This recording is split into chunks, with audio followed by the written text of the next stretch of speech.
Have you ever had an idea worm its way into your mind and refuse to leave? That's what happened to me back in 2019 when I was playing Minecraft and came across a mod called Psy, created by Vazki, also the author of Botania. Psy has a spellcrafting grid that is used to create tricks that can be loaded into a cartridge and fired with a gun. These tricks can be extremely complex, with varying effects ranging from simply damaging an enemy to automatically building structures. They are like macros for a bunch of stuff you may want to do in Minecraft. It looks complicated, especially due to Minecraft's icon size limitations. It's basically visual scripting. When playing with this mod, I thought it'd be cool if games like Final Fantasy XII or Dragon Age Origins, which have auto-battle mechanics, had something as complex as this for their AI. The premise? A tactics auto-battler game in which the player characters must have their behaviour programmed before battle. The tactics for a party member is programmed by the player. The tactics grid consists of a number of pieces that can be connected via matching input and output types. For example, the max HP piece takes one parameter, a unit, and outputs a number, the maximum health of the unit that was given. Each party member can have 3 active tactics grids at a time, and there are special pieces to switch between grids. You play as a fixer, someone who sets up and pulls off high-stakes jobs like heists in a cyberpunk future. The journey thus far. The path from the conception of the idea to today is labyrinthine and spans 5 programming languages: C#, Elm, C, Zig, Rust, and many more failed attempts. Wanting to scratch my own itch, I jumped in the deep end in late 2019. It was smooth sailing in the beginning, and I soon had a console-only, as in CLI, prototype written in C# up and running, simulating battles.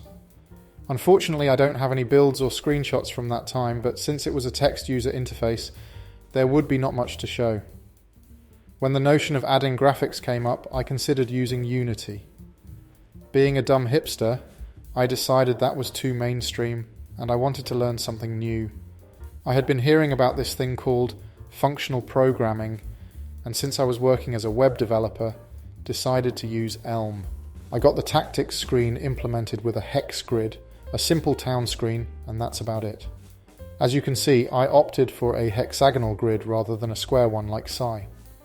Hexagons look nice, and it gives an opportunity for any pieces that have more than 3 parameters to exist. The first stop of production. It's hard to remember exactly why, but I changed my mind and went to Unity after this. However, Unity was, at the time, not that great for pixel art and had a bunch of usability issues that left me sour about using it pretty quickly. The project would sit untouched for about a year. The Game Jam version, in C this time.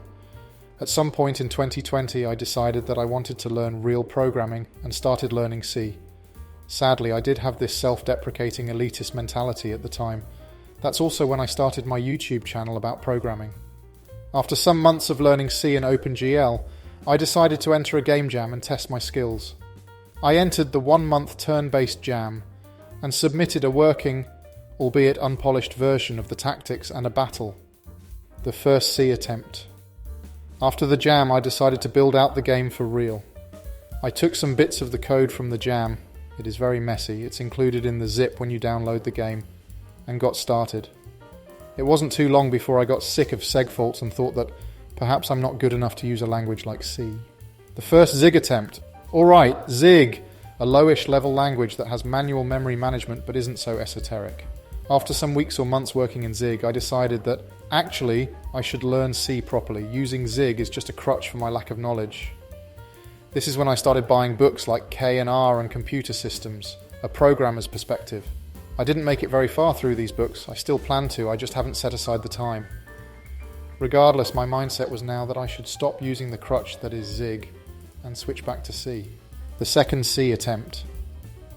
I busied myself implementing a bunch of parsing code for custom data types, getting lost in the minutiae of pretty much everything.